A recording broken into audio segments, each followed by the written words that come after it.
Yay. Okay, there we go. So let's try Chapter 1: Judicial Mental Operations. One of the greatest discoveries of modern times is the impellant energy of thought. That every idea in consciousness is energizing and carries with it an impulse to some kind of muscular activity is a comparatively new but well settled principle of psychology. That this principle could be made to serve practical ends seems never to have occurred to anyone until within the last few years. Certain eminent pioneers in therapeutic psychology, such men as Prince, Jerish, Sidis, Janet, Binet, and other physician scientists, have lately made practical use of the vitalizing influence of certain classes of ideas in the healing of disease. We shall go farther than these men have gone and show you that the impelling energy of ideas is the means to all practical achievement and to all practical success. Preceding books in this course have taught that 1. All human achievement comes about through some form of bodily activity. 2. All bodily activity is caused, controlled, and directed by the mind. 3. The mind is the instrument you must employ for the accomplishment of any purpose. You have learned that the fundamental processes of the mind are the sense perceptive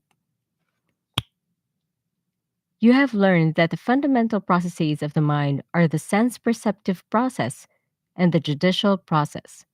So far, you have considered only the former, that is to say, sense impressions and our perception of them.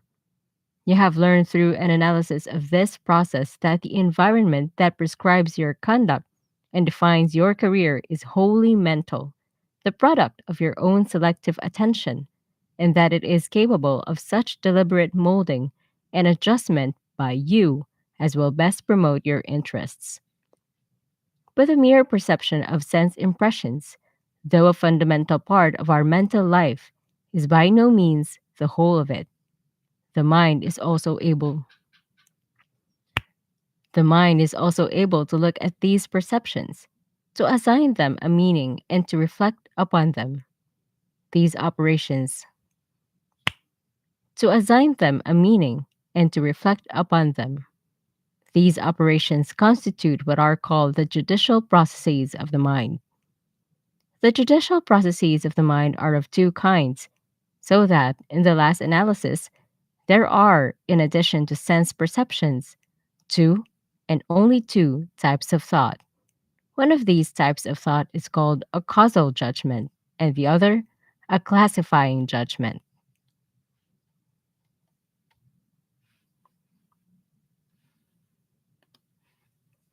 Let's try. Let's see. What does it? How does it? Ano kaya yun? Let's see. Poison love.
Chapter 1, Judicial Mental Operations.